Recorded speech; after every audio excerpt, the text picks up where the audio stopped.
Hi everyone, I'm Maimah Karmo and I'm your host for Breathe TV. You're watching our season 2. The first season we had a pilot just to see how it would go and people loved it, so we're back with more than ever. More guests who are amazing advocates, patients, caregivers, loved ones. So you just tune in to watch. You're going to have an amazing time and be really inspired. Today I have two friends of mine you're going to love, love, love. Heidi Floyd and Dr. Ewing will be talking about family health history and genetics. So watch, listen, learn, and take notes. Dr. Ewing and Heidi, thanks for being here with us today on Breathe TV. My pleasure. I'm happy to be here today. Thanks for having us. Heidi, I've known you for probably over 10 years. I met you through, I think, Pink Power Moms when we did that award show a long time ago. And Dr. Ewing, I met you in the past year and a half. You're just so amazing. You inspire me so much. So I'm just thrilled to have you both here today to talk about this really important topic about family health history. So first, I wanted to have you both share a bit about why genes matter to you. Yes, absolutely.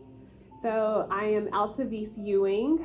I am born and raised in rural Tennessee, in Pulaski, Tennessee.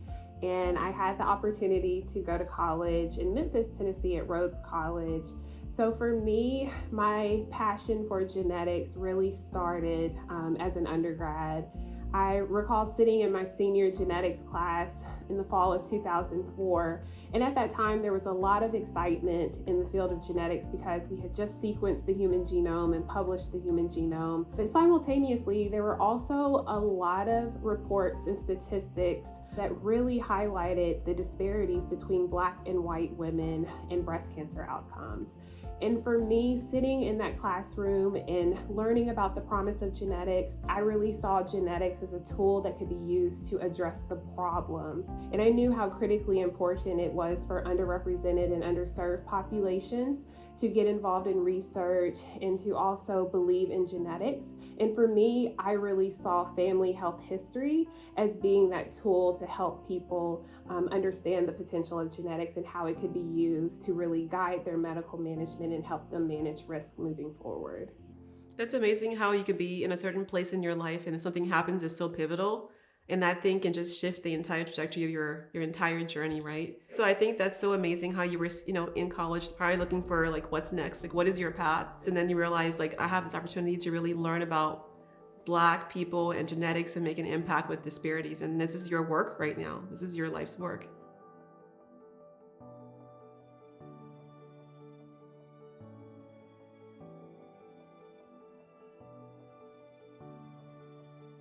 I never could have anticipated being or occupying the space where I am today because the role that I exist in today, it did not exist 10, 15 plus years ago. But those seeds and the passion for underrepresented and underserved populations and genetics and family health history, those seeds were planted a long time ago and they've just blossomed and grown into the opportunities that I've been able to pursue today. And you are planting brilliant trees as you sow those seeds in the world. I've watched the past year and a half and you're truly amazing. And I really am thankful for you and what you're gifting the world with throughout your work. Thank you. Thank you. So Heidi, can you share with our guests how amazing you are and all you do in the breast cancer community? I have always known about breast cancer because it was always something that was spoken about in my family. And Maimah, you'll understand this probably better than most. We are a family of immigrants, I am. And so to us, it's spoken about with hushed tones and it's like an embarrassment. You know what I mean? When my mother called me, I had just started college and she said, I have breast cancer, but she said it like this, I have breast cancer. She was whispering on a phone in a bedroom behind a closed door. I was in my dorm room with the door closed, and yet still there was that cloud, that specter of embarrassment, humiliation over her. She didn't want to talk about it. She didn't want to think about it. It was just terrible. And again, in families of immigrants, it's often regarded as insulting. If you go get a second opinion, you're not supposed to be rude to the doctors. You do what you're told. That's just the situation. And so my mom never got a second opinion. I'm convinced that it would have extended her life had she done so. So that was when I was a kid in college. Fast forward a few years, I have a great husband. I'm married, living in Chicago. I have 3 little girls, pregnant with my 4th child, and I found a lump on my own breast. I just knew that something wasn't right. I had had children, I had 3 children before that. So I know, your body changes when you're pregnant. To me, the situation was that this was alarming. It did indeed turn out to be cancer. And the first recommendation, if you will, that I was given was that in order for me to successfully begin chemotherapy, I had to terminate my pregnancy. And that wasn't an option for me. That was not something that I wanted to do. So we had to find a doctor that would do it. I kind of stopped the cycle and was able to jump in and say, I'm going to find a second opinion. You know, it has to stop somewhere. And I vowed that it would stop with me. Do you have the BRCA mutation?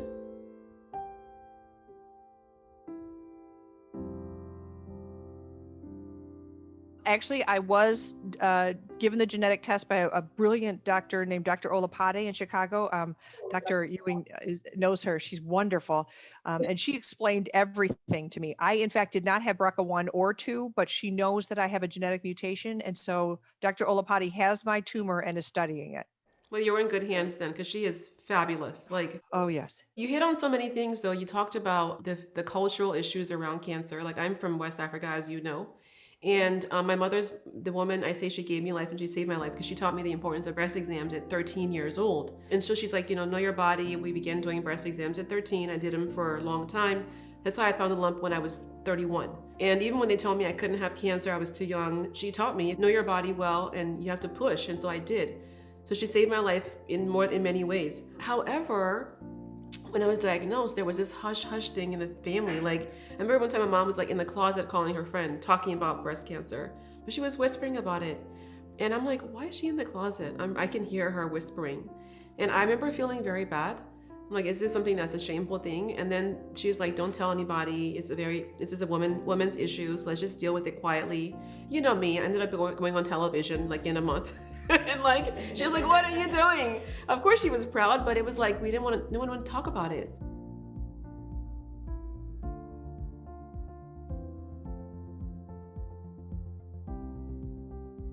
I remember being a young child and there was a cousin that died of some kind of cancer.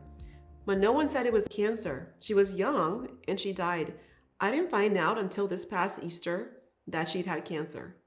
So my entire life, like no one talked about it. One of my grandparents died of cancer. I remember him being in a chair and we would take him food and they would say, go away, it's time to take care of grandpa. But no one said the C word. And so it gives you this idea culturally that something is wrong. Being from West Africa, people will say, well, it's witchcraft involved, or someone gave you some kind of medicine or something was done to you and what did you do wrong? You know what I'm saying? So there's all these hush-hush things around it in a sense. But if you don't talk about it, you don't know if it's genetically caused or if it's just something that's more random. And for Black women, we tend to have different kinds of breast cancers. And Dr. Ewing, you can speak to this, as a Black woman who's working in the genomics field, you know the importance of studying Black women and genetics. And we still don't know how to really treat Black women effectively. Yes, absolutely. So when we think about the data that exists today, when we think about individuals who are participating in clinical trials and in various research studies, we know that people of African descent, people who identify as Hispanic, there are multiple populations that are severely underrepresented in the science. And as a result, this translates into advancements that are not always relevant and generalizable to those underrepresented populations. So it's critically important that all populations consider participating in research in order to ensure that you can benefit from the advancements. And that's going to be the therapies that are developed, the products that are developed, whether they are diagnostic products to help diagnose conditions, or even screening tools, again, to help give us a better idea of someone's risk for a particular condition. But it's very important that individuals consider and actually participate in research and understand that as a research participant, you do have rights. You have the ability to make an informed decision. You have the ability to ask questions all throughout that research experience. And if at any point you feel uncomfortable, you have the ability to withdraw your consent and discontinue participating in that research study. But I always encourage patients and participants, if you have questions and concerns, raise those, bring those to the attention of researchers because they are there to be a resource for you throughout the entire process. What time is the best time to bring these topics? Is it like over dinner? Is it going for a drive? Is it like a happy hour? Like when is it a good time to bring up cancer and family health risk? Yes, so I always encourage patients and individuals to discuss family health history at anytime that you have the opportunity to gather with your loved ones or to have a conversation. Please do so, because knowing your family health history gives us an idea in terms of how to better manage your risk moving forward. And it may also give us an idea if you are eligible for certain screens. You could possibly start those screenings earlier than the average person, and it's possible that you may be able to undergo screening more frequently than is recommended for the average person as well.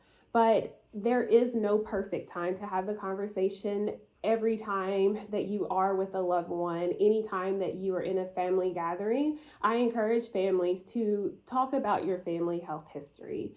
You can talk about the types of conditions that individuals are diagnosed with, the age at which someone is diagnosed. And it's also important to know on which side of the family do these diagnoses exist as well. It's also important to know if there are rare conditions presenting in the family. Do those rare conditions present in a sex that is not commonly affected by that particular condition? For instance, when we think of breast cancer, we oftentimes think of women being diagnosed with breast cancer, but men can be diagnosed with breast cancer as well.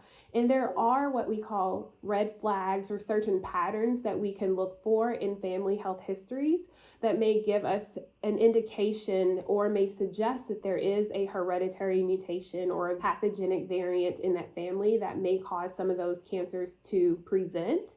And if an individual is tested in the family and identified to be a carrier of a mutation or a pathogenic variant, then that information is so insightful for the rest of that family, because then other family members can undergo what it's called targeted testing, where they can get tested to see if they have that exact mutation that has been identified previously.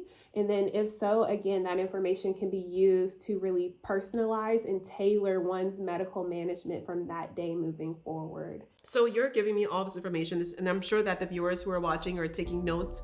If you have anybody you know in your family that you're concerned about, or just even if you don't even know what your family health history is or the risk factors are, ask your mother, ask your father, ask your grandmother. Just talk about your family health history, ask questions.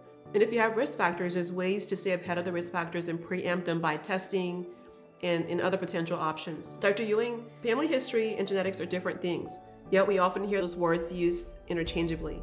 Can you explain to the viewers how do family health history and genetics differ? So when we think about disease or conditions, there are conditions that someone may be diagnosed with or may present with that is a function of their genetics, meaning it's a function of the material that they have inherited from their mom and their dad. We inherit half of our DNA from mom, half of our DNA from dad, and that information is packaged in what we call genes. And oftentimes, if someone is identified to have a mutation in a gene, also a pathogenic variant, again, it may increase their risk for certain conditions. However, the majority of diseases are not a function of changes in our genes or mutations. The majority of conditions are actually a result of the combination of genes plus environment plus exposures. And most of those conditions are what we call familial conditions. So you may see a family where there are several individuals identified in the family to be diagnosed with the same cancer. And it's possible that individuals in that family may undergo testing. They may undergo a wide panel of multiple genes, a multi-gene panel test, and they may not have been identified to be a carrier of a pathogenic variant. In that instance, it's possible that that particular family's family history pattern is a function of their familial risk for cancer. So again, that environment plus genetics combined is what actually led to the development of the cancers in that family. Whereas when we think about genetics, we're specifically referencing the genes, the genetic material, the information that is inherited from mom, inherited from dad, and passed down from generation to generation. And about 5 to 10% of cancers are attributed to changes in one's genetics. And again, that material is going to be shared among siblings, inherited from parents, and passed down to the next generation, passed down to one's offspring. But not all cancers are attributed to mutations in genes or genetic in nature. Again, the majority of them are due to the combination of genes plus environment, which is going to be that familial component. But environmental causation can impact your genetics. For example, if you're living in a community where there's been waste dumping or toxins in the drinking water or in the bath water, what you're eating and drinking can impact your genes and can change over generations, right? Even within one person's lifetime. I've read that before and I believe it to be true. Is that correct? Yes, so what you are referencing is what we call epigenetics. So environmental exposures to toxins, to various chemicals, it can modify our DNA, so it can cause alterations to the DNA. So those changes can occur, and more cancers are actually attributed to those acquired mutations during one's lifetime as opposed to one actually inheriting a mutation from mom or dad. Thank you so much. So Heidi, I know your mother had breast cancer and that informed your education about breast cancer and self-advocacy. At what point did you take this on as not just a personal crusade, but as a career commitment to ensure that people understand their family health history, their genes, and better advocate for themselves in the healthcare system? So the very first time I was asked to speak and share my story was I had just completed my last round of IV chemotherapy. I was bald. I mean, it was really an inappropriate time for someone to say, gosh, we'd like to put you on a stage in front of lots of people and share your story. As a matter of fact, I said, no, I can't look at me. I just had a baby. I don't have hair. Like, this is mortifying. I'm not the one you want. My oncologist, George Sledge, said, what if it's your responsibility to give someone else hope? He said, you just need to reach one person. Every time you tell your story, one person, because that's the only way to affect change. It'd be great if you could change the mind of 10,000 people instantly and have them, give money to research and encourage people to get involved in clinical trials. He said, but you've got to start with one. And he said, it's not just your story. It's my story, he said, as a cancer researcher. And then he said, it's also Noah's story, who was my son. I was pregnant with him during all the chemo. And I really did see people that changed their mind about something when I was speaking. They really said, okay, you know what? I will go get my mammogram, even though, I'm hesitant or I'm afraid to do so. And that's all it took. That was kind of how I started doing this. I still have a full-time job that I do, but every spare moment I have, all of my vacation time, I use doing cancer advocacy work. But the real goal, Maimah, and you know this is very well, you've known it for years. I have 4 children, 3 girls and a boy, and I don't want them to say the things that I've said. I don't want them ever to say, my mom had breast cancer and she was so embarrassed that she was whispering. Like, my whole goal is to make sure that they know their own body, stand up in defense of themselves, and encourage others and help where they can. That's all I want for my children. But in order to do that, I need to make sure that they're as healthy as they possibly could be and, fight back this horrible cancer that seems to be prominent in our family. There's never really a good time to bring up these conversations. It's really awkward to ask people about cancer and bring up these kind of oftentimes taboo chats in families, but it's life-saving. If you don't talk about it, you don't know about it, and you can't act about it. For me, growing up in West Africa, we didn't discuss things a lot. And as Heidi mentioned, her mom didn't talk about things a lot. Dr. Altovise Ewing mentioned the importance of knowing your family health history, and knowing that and knowing how to act on it is really, really important. We just talked about also the importance of using your voice. And, I was so nervous about sharing my story, but then I literally prayed to God about it. And I asked God, if I tell my story and one person makes a change in their lives, if one of you hears my story or Heidi's story or Dr. Ewing's story and makes a difference in your lives and ask the right questions and get educated and see a doctor and get diagnosed earlier and your life is saved, I've done my work, she's done her work, and she's done her work. You have no idea whose life you could save.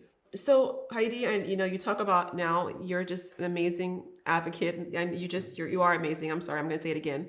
And whether you want to accept it or not, I'm going to give it to you. How do you talk to your kids about their importance of them being their best advocate? And not in the sense they have to be like us because we're out of control, but how do you talk about the importance of just knowing your body, speaking about your health? Do you have those talks with them on a regular basis? Oh my gosh.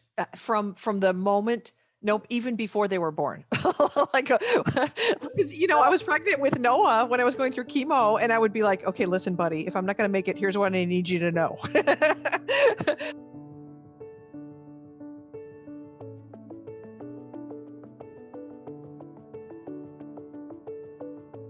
just wanted to impart this, not panicky, but sort of, it's really important. I speak to them. My husband and I are both wildly open about things like cancer, to the point where we'll discuss it at the table, and God forbid they have a little guest over or something, they're like, oh, are your parents talking about cancer surgery right now? Well, yeah, pass the potatoes. Like, what's the big deal? I have a really good example of why this matters. Like, we're so open about it. I'm going to tell you two really quick things. First, they understand that not only is it crucial that you know your own body, not just your breasts, you know what I mean? But like, if there's a freckle on your leg that seems to be changing or growing, I don't care if you're a boy or a girl or anything, it doesn't matter. You need to know, because that's your freckle. If it's changing, tell your doctor. Hyper awareness is crucial. When my cancer returned about 7 years ago, and so I went in for, at that point, a complete mastectomy, because I'd only had a partial before. So I went in for a complete mastectomy, and my second eldest daughter was in school, and my husband called the school because the teachers all knew what was going on. Please tell the teacher that her mom is fine. So the teacher goes in the room, gets my daughter and says, could you please come out in the hallway? And she gets right down into her face and says, we just want to let you know that your mommy's okay. And my daughter said, well, why are we out here in the hallway? And why are you whispering? And she said, well, I didn't want to embarrass you. And she said, but what if there's somebody else in there whose mom is sick too? Like, I didn't do anything wrong, and I want them to know that they can come talk to me if they need to. Like, we need to go in the classroom and say, hey, her mom just had surgery and she's okay. And she told me, like, so casually, like she was just, asked for a glass of water. It was so casual. And I was like, oh my God, it worked. The generational cycle has been broken,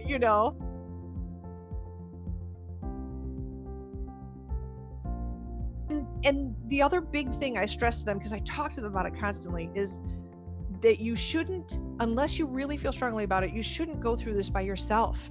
And you need to have a support system, if it's yoga or Pilates or talking to someone or walking, it doesn't matter. You need to have a good mental health space. And oftentimes that involves community. And so I'm involved in multiple cancer groups, and one time my kids and I were all walking through this forest with my husband. We're taking a hike, and they're way up ahead of me.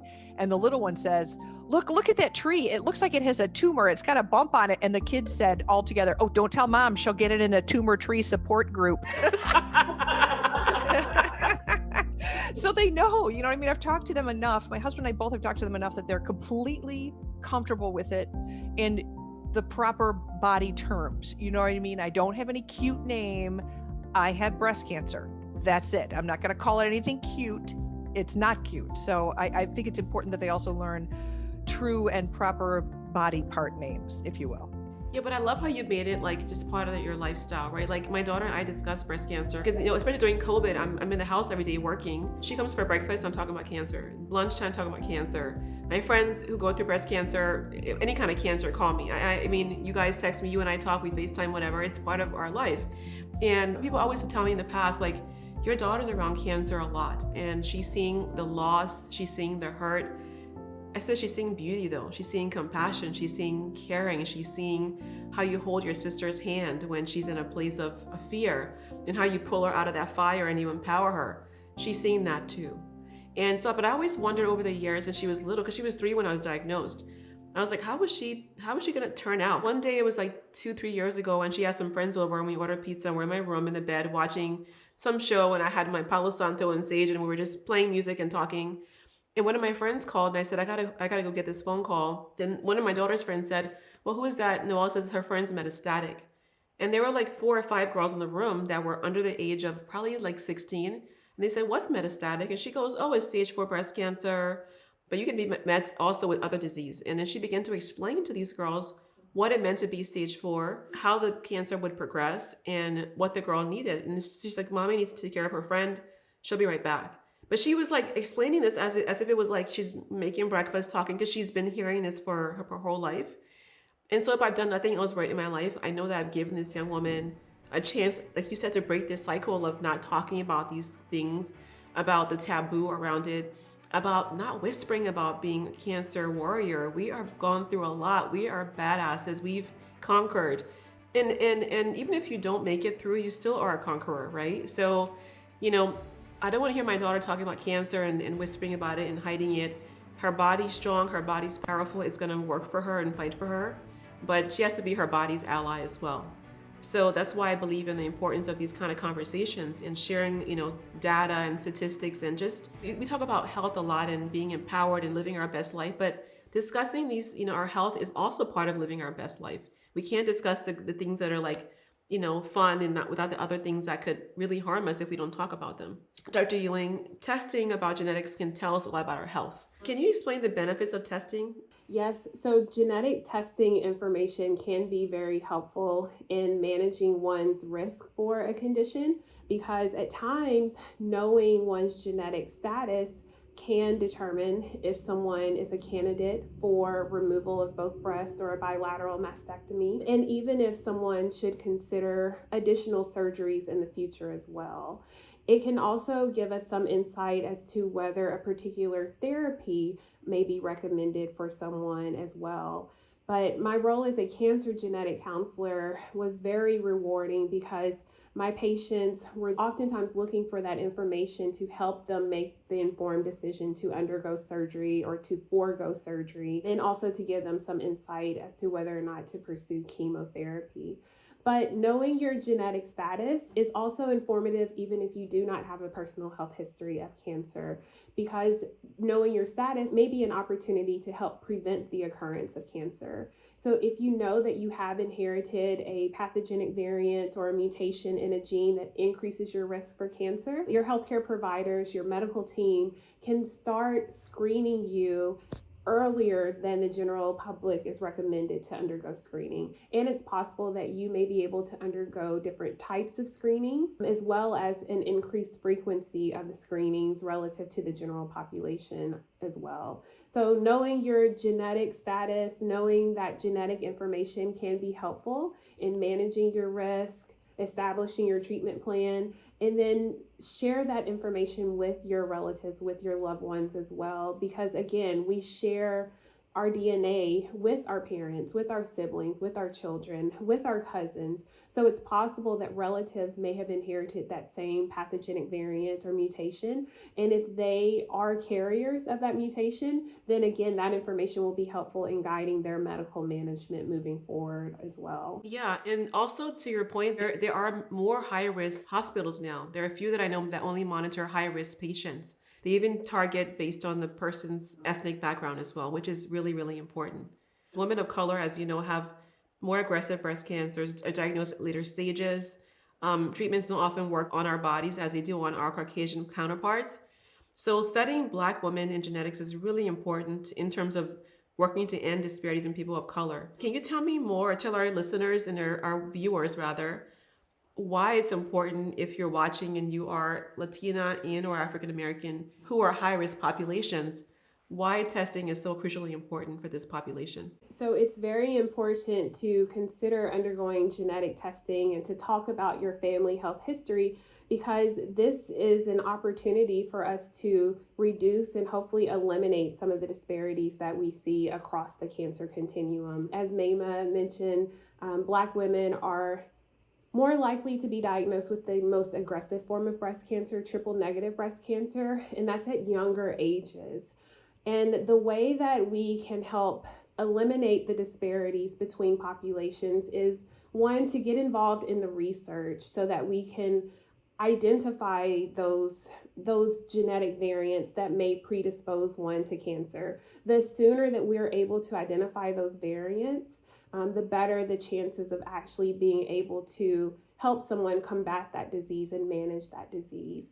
And because individuals of African descent and other underrepresented populations are not always reflected in the research and reflected in the findings, unfortunately, some of the genetic tests that are developed are not always capturing some of the variants or the mutations that may always be the cause of our cancer. So this is why research is critically important, because we're able to identify those scientific breakthroughs, those genetic contributing factors, and then incorporate those into the clinical tests that are made available to patients in the clinic. But the only way that we'll ever be able to surely know that we're testing for the right genes and looking for the right variants is if we're able to identify that upstream in the research and development phase. Yeah, thank you so much for that advice for our listeners and viewers. So you have been doing this for quite a while, and you're pretty young still. I always think about some at my life growing up, and then there are times when I had a dream or something happened that was like led me towards where I was going. I didn't know I was going to be here in this place going doing this work, but there were things where I remember like having a talk with God when I was 8 years old, and God telling me that my life would have these things would happen. Just talking to God and saying, how can I serve? And even through college, again, like I went to college, I got a job, I was at some point doing well, and I still felt kind of empty. And I was doing work that was good work, but my heart wasn't in it. And then I got diagnosed, and then my life just like did a whole 180, and I left my old job to follow this path that I so love, right? So was there a moment or moments in your life where you had things happen where you were just like, going down this path and God is like, oh, no, you're going here? Because this is not easy work, but it's so rewarding. Can you share that with us? There were definitely plenty of moments where I was very clear on my passion, very clear on what I thought was my mission in life and what I thought was purpose, but it may not have always materialized in an opportunity that I was able to pursue or even an opportunity that even existed in that moment. But for me, going back to that senior year of college, my love for family history, I recall being so young and eager to hear from my elders, my uncles who would drive down from Chicago to Tennessee, and we'd sit around the kitchen table and they'd tell us stories about their childhood. So I always had a love for family history.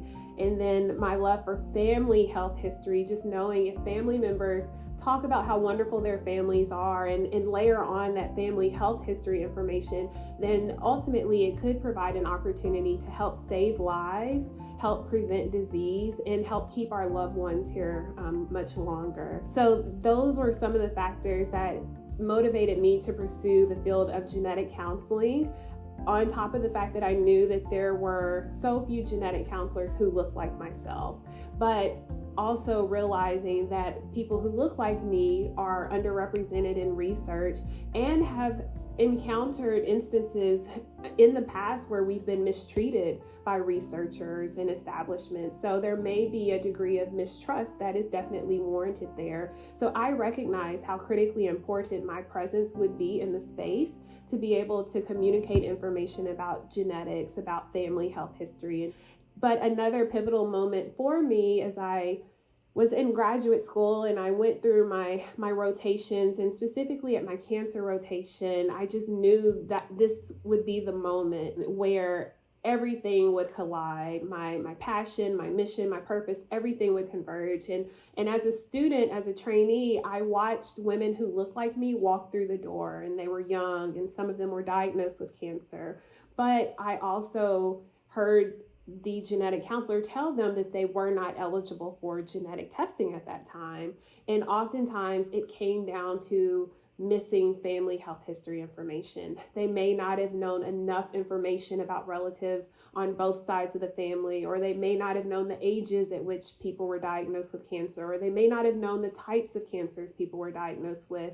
And to sit there and to, on one end, know the disparities, the statistics that existed between Black and white women in breast cancer outcomes, but to also witness in clinic that the population that is disproportionately impacted and burdened by this disease is not able to access this resource that can help us manage and possibly prevent the disease. And for me, that was a pivotal moment, because what I observed in clinic motivated me to want to pursue a degree and pursue a path where I could answer the questions that no one else was asking. I could try to come up with the solutions, the interventions to help ensure that I could help reduce disparities and eliminate disparities, to ensure that when someone who looked like me walked through that clinic door, and although they may not have had enough family health history information, we could come up with other interventions or look at other factors to determine if they could be eligible for testing. Because again, that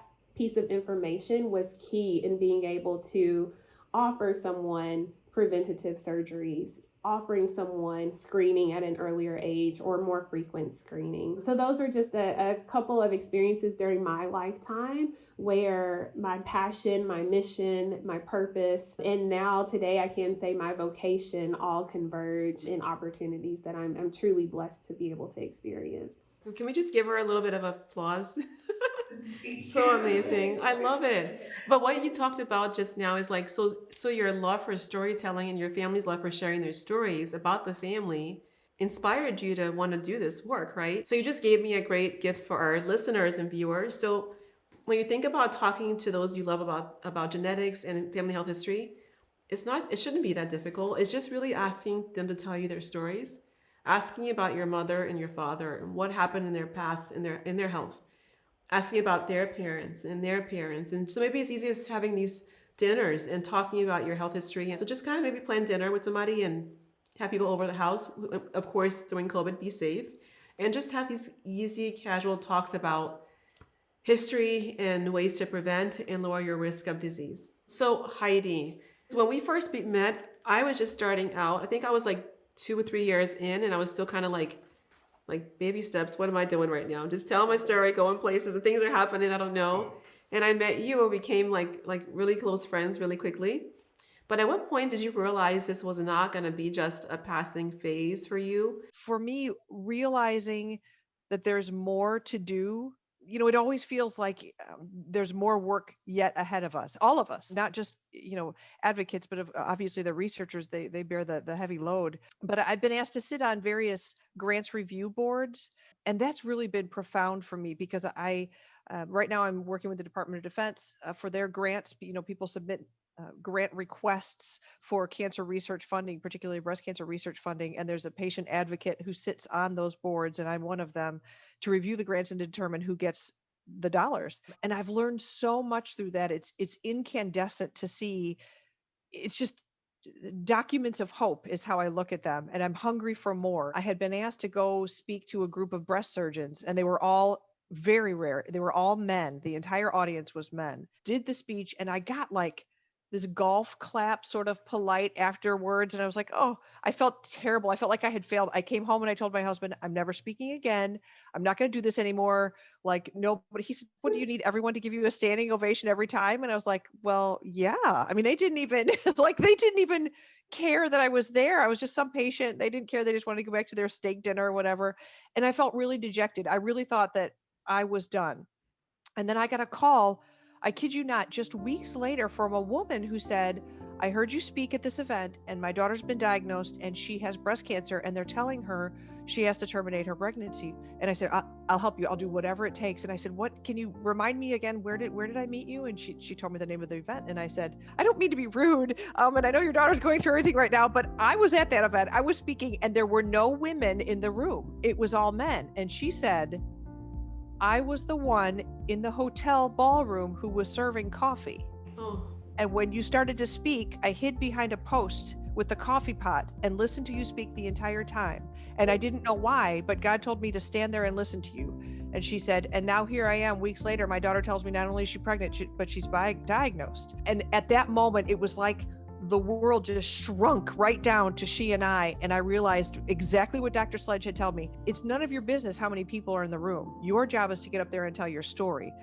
God will put who needs to hear you in that room. And I have not looked back. Like from that time, I will not question if I go speak somewhere and I fail. That's not my problem. Somebody out there is supposed to hear it. And a dear friend of mine, I went with her to see the Broadway show Hamilton. And there's a line in there that says, you have to be the type of person that you plant seeds in a garden that you will never see. Like our job as the owners of hope, Dr. Ewing and you, Maimah, and I, we are the purveyors of hope. Our job is to go out there and plant the seeds. We may never get to smell the flowers, but our job is to keep just working. I always say I won't stop when I'm tired. I'll stop when I'm done. Yeah. So people say to me, you don't get tired, do you sleep? I'm like, people are dying.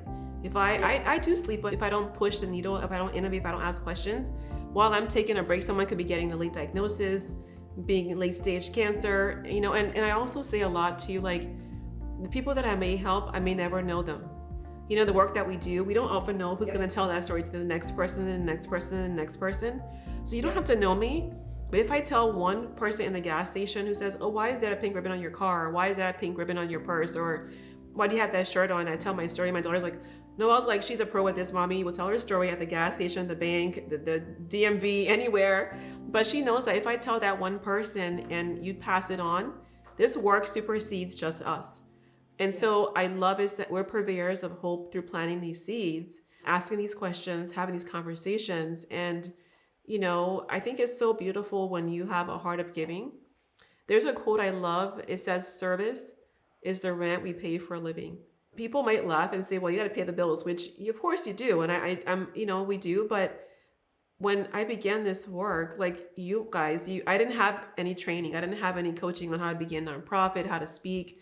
And you do get to a point where you think, did I say the wrong thing? Did I talk too fast? Did I stutter? Did I give the wrong statistic? But then there's somebody who will come to you after and say, what you said changed my life, right?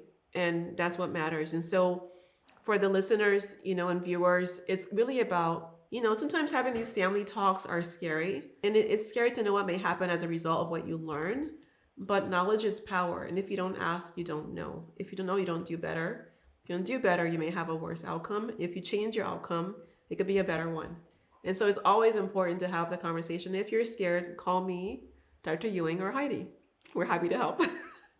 How can people find out resources on where to go to start these conversations and to get testing? Because you mentioned, Dr. Ewing, that sometimes you go to get a test and they tell you that you don't qualify. Or what if you can't afford the test? Or what if they tell you that, you know what, you're too young and, you know, just come back when you're older? How do you find the resources? How do you push to get the right answers? And then how do you advocate for yourself when the doctor is saying to you, it doesn't matter, you're too young, come back in 10 years?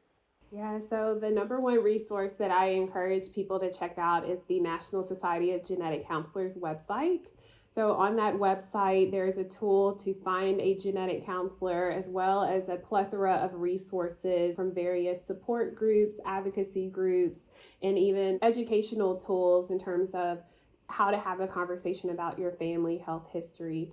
Anyone can meet with a genetic counselor, and you can meet with a genetic counselor even if you do not have a personal health history of cancer or any type of condition. You can talk to a genetic counselor to understand your risk for various conditions, to try to share that family health history information. And sometimes when you meet with a genetic counselor or your healthcare provider, you may not qualify for genetic testing in that moment, but continue collecting that family health history information. And as things change in your family health history or even in your personal health history, update your healthcare providers, your genetic counselors, your HCPs, the entire management team, because that additional information may actually qualify you for testing. And then the other thing is, the more engaged we all are in research, we will see that data will inform the criteria and will inform policies. So those policies may change, and the criteria may become a little more relaxed, where more individuals are eligible for testing, and eligible in the sense where your insurance may cover the testing for you. However, if you are uninsured or underinsured, please do not be discouraged or deterred, because there are also programs in place to help individuals access genetic testing. There are some compassionate care programs where you may qualify to get your testing covered at 100%. So do not feel as if you don't have the right insurance, or if you don't have enough insurance, that you may not be able to pursue genetic testing, especially if you meet criteria.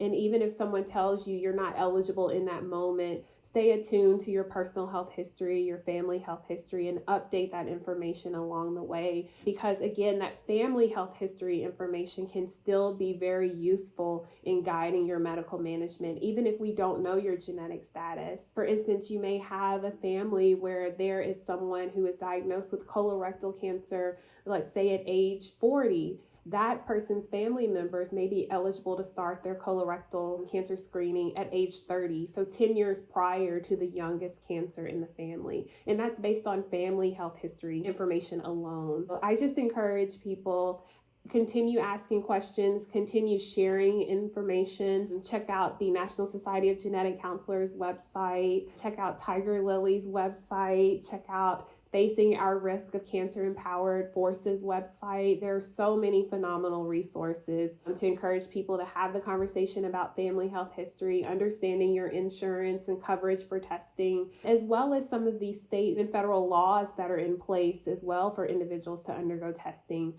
Sometimes people are fearful that that information can be used against them, but there is a federal law, the Genetic Information Non-Discrimination Act, which we call GINA, that protects people from being discriminated against as it pertains to health insurance information as well as employment discrimination. So there are some protections in place. They're not perfect in this moment, but hopefully those will improve over time. And the last words that I just like to leave everyone with is family health history should not remain a mystery. So let's get very comfortable having the conversations about family health history because it could save our lives and save the lives of our loved ones so that they can spend a lot more time with us. That's beautiful and powerful. So Heidi, what would you share with those who are watching as we close out? I would kind of go back again to the not being alone space. There, right? You know, if you're diagnosed, or even if you're not diagnosed, but you're curious about your genetic history, it's just crucial. It's crucial to go back and go through whatever oral traditions you have. If you're not fortunate enough to have been, in this country for 8 generations and have tons of records and files, if it's just an oral tradition, find it, do some digging, go back to the old country, if you will, and find out as much information as you can about everybody. Like Dr. Ewing said, not just the female line, the men, find out everything you can, gather it together, not just for you, but for the next generation as well. And then go forward, and don't do it alone. There are, I think the golden untapped resource right now is social media, especially if you're a patient. If you're on the medical side of things, there's a lot of liability you have to be concerned about. But if you're a patient, there are groups exactly and specifically for you. The number of young women diagnosed with breast cancer and pregnant at the same time, the number of Facebook groups out there is staggering. And when I was going through it, there was no such thing, and that's where you can get all sorts of information about resources and, where to go get this kind of testing or where to get the testing done for free. There's just a plethora of them out there, and places like Twitter. There are groups that meet under the hashtag BCSM, breast cancer social media. That happens every Monday, 9 p.m. and it's wide open globally. So if you have a question that you want to ask somebody, if it's lighthearted or serious about breast cancer, anything, you can ask it in that forum, and you'll get answers from New Zealand and Nebraska and Japan and all over the globe. And that's kind of the beauty of this resource that we have available to us now. There's no medical advice offered, but there are plenty of compassionate patient advocates who can say to you, that exact same thing happened to me, or I don't know anybody in Utah, but here, let me connect you with someone else. So we're constantly supporting each other, lifting each other up and encouraging, but also then redirecting to the people who are the geniuses saving our lives. I think not being alone is probably the biggest piece of advice I can, not just for yourself, but for your family as well. You need to have a safe space where you can talk about really hard things, and your family might not be that avenue. It might be too alarming for them, or your children might be too little, or your husband might be going through something, or your partner might not be, mentally able to handle that kind of thing. Groups of strangers who are going through the same thing will often offer a great community. So they'll be able to step in and say, I know what that's like. I completely understand. Come vent, and then go back and live your life. I think just allowing oneself to take better care of yourself, no matter what, if you have cancer or if you don't have cancer, just trying to take better care of yourself, even mentally, is really important. I don't know what to say, you guys. You just closed me out. You're my finale. Knowing your family history really is about, loving yourself, loving your children, loving those who are to come.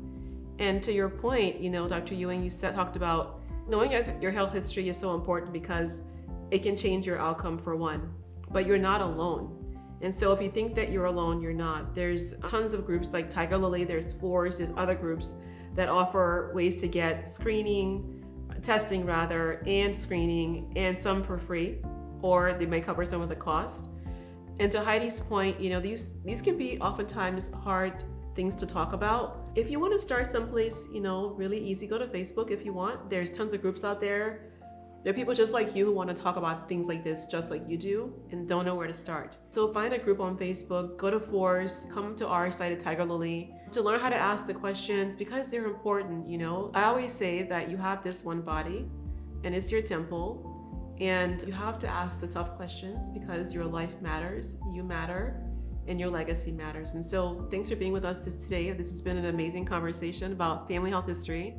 You guys are awesome. I'm just always inspired seeing both of your faces. Dr. Ewing, thank you for your knowledge and for sharing that with us. And Heidi, as always, you're such a beautiful light in my world and those that you touch every day through your LinkedIn, in your office, on your ladder during COVID. But I look forward to seeing you both in person after COVID and giving you big warm hugs because you inspire me every day. I'm sure that our friends who are watching are gonna be as inspired by you as I am. So thanks for watching, everyone. Have a wonderful time today, and bye for now.